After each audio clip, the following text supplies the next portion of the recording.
What up and welcome to Rama Screen YouTube channel, and here's my review of Prime Video's new series Maxton Hall, The World Between Us. Let's rock this. I gotta be honest, I had my reservation at first about screening this new show because I thought, this is just gonna be another Elite ripoff, isn't it? This is just a wannabe Rebelde, isn't it? Why did the universe have to go and make another one of these? But I gave it a shot.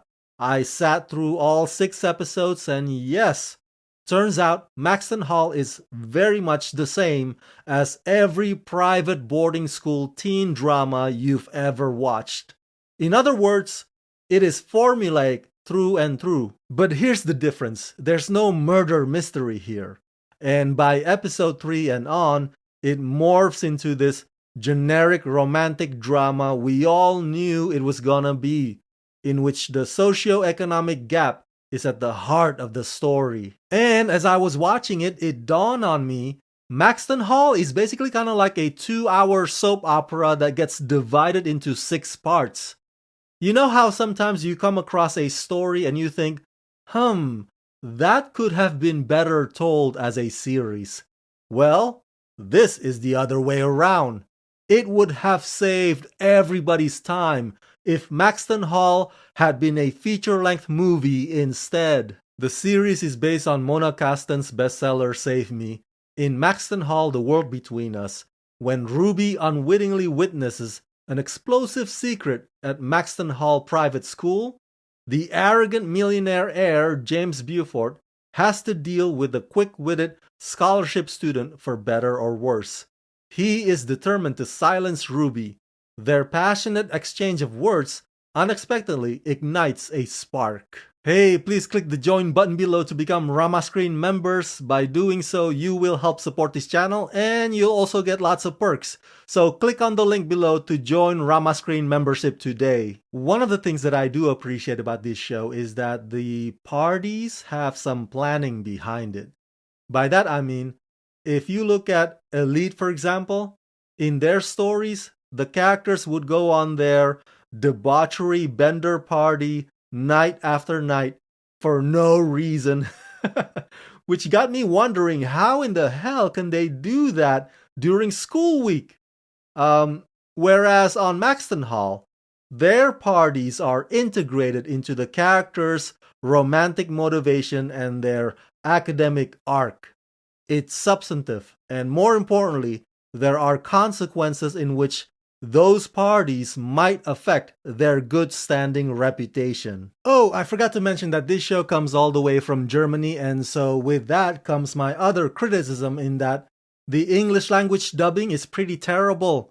Maybe it's just me, but the voice actors sound like they're just doing a table read and not giving a lot more effort into it. The on-screen casting is also pretty basic. It's already funny enough that the only diversity is that one professor and that one Asian-looking student, but the overall performances across the board are pretty much the kind of acting that doesn't color outside the lines. And some of them are kind of wooden and rigid. The chemistry between Harriet and Damien is not too shabby. It's pretty convincing, but it's not electric either. The other thing that bugs me is that you can see every plot twist coming a mile away. Oh, this is the episode where they bicker and banter, and oh, here we go. This is where Ruby and James are gonna make that turn and fall for each other, right? Yep, I'm right. I know that predictable is a word that's loosely used these days, but that's exactly what Maxton Hall is. It's as if they're not even trying to give us something fresh or unique or something that's never been seen before in this particular subgenre. Many of the episodes are also bland and sluggish. The only episodes I actually enjoy watching are when James's disapproving father steps in and intensifies the conflict. I guess the presence of a bad guy, in this case James's dad, gets me to wake up, and it makes the story interesting. Now that's what I would call a telenovela moment, when the rich parent goes, "How dare you dating a poor, dirty girl? You know what I could do to her family within the snap of a finger?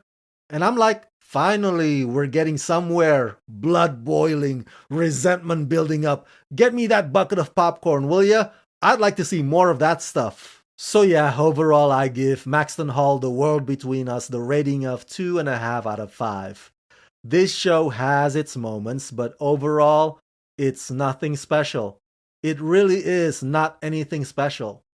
And by the end, I could not care less if it ever gets a season 2, because I'm already checked out and looking for something else much better to watch. I got it, I want it, I got it.